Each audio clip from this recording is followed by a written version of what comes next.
If you didn't see the Central Park 5 documentary, go see that. When I saw that, I only had like 4 years on the job at the time, so I was just learning. But what really was heartfelt was when you looked at those young boys, and I know the whole story. When you look at those young boys who was crying and pouring out for help, and they thought they were going to get it from their parents. The parents didn't even know how to protect their kids when it came to law enforcement. That's why we educate the community on what to do when stopped by the police. We educate parents because parents don't know, even if you do, which you should. But if you do give the police department the permission to talk to your loved one, if you do, at any given time, you can stop it. At any given time. But you never should give the police department the permission to speak to your loved one if they're arrested. We tell the young folks out there, don't speak to them. I'm going to use part of my time to just give you a simple demonstration of what I teach young kids. When you're walking down the street, you get a call, and the police get a call. If the police stop you in an area, I'm going to give you a Saturday night, whatever area you're at, and the police stop you, do you know why they're stopping you? They're stopping you because you're the only one in that vicinity. So right then and there, you are the perpetrator. You don't know you're the perpetrator because they're not going to tell you you're the perpetrator. What they try to do is stop you by engaging with how you doing, sir, did you see a car? Did you hear a gunshot? Did you see somebody run? And what you think is you think because you're not the perpetrator, right? You tend to think, well, let me help them out. Or let me defend myself. You don't have to defend yourself. The burden of proof is on me. Keep your damn mouth shut. This is what I tell the young folks.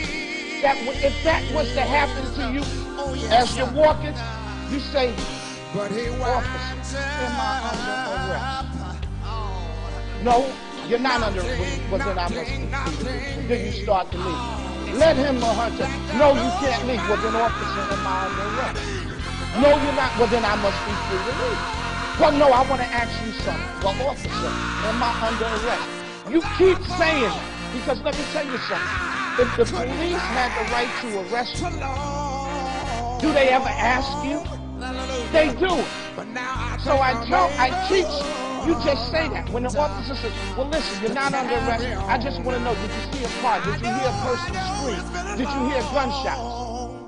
You don't. Officer, am I under arrest? And if they say, well, you know what, you're smart because you know what comes behind that, right? Okay, officer, you're under arrest. Okay, officer, you turn around and you put your hands behind you and say, here, take it. Here. But you don't say nothing. Say, 9 times out of 10, they're going to push you away.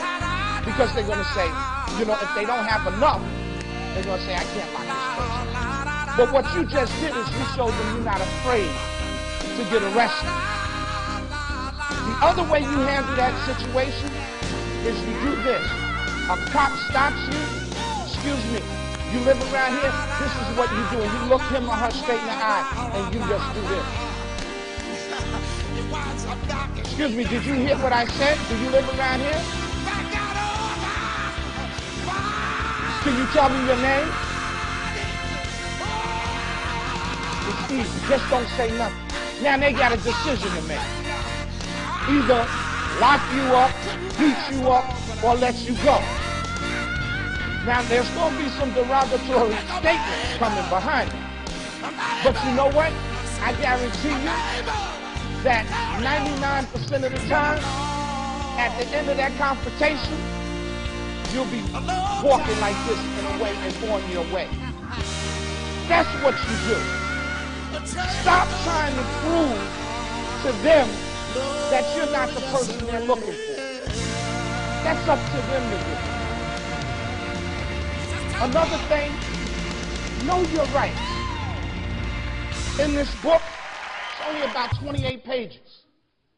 I give you what you should do when you're stopped by the police, what you should do if the police come knocking at your door, what you should do if the police stop you at your car, in your car, what the passengers should do, what to do if you're brought to a police precinct, because some people don't know what to expect, what to do after you've been violated by the police, how to fight them back, and get in touch with our organizations, because we will come out and we will help you.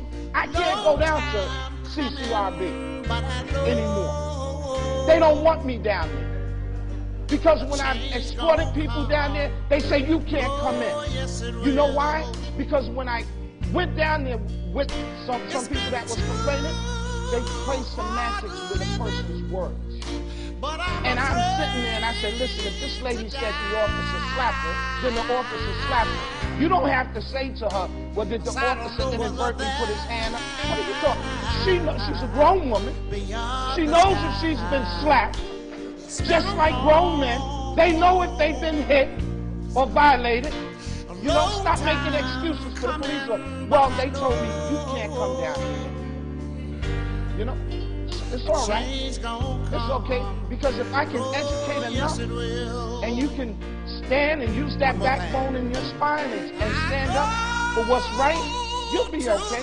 Because when you leave there, you got us. You got us, and you're going to have your community behind you. If they just would stop being scared. I keep hearing them say, boy, I don't want you. We, as a people, need to stop being afraid. It's been a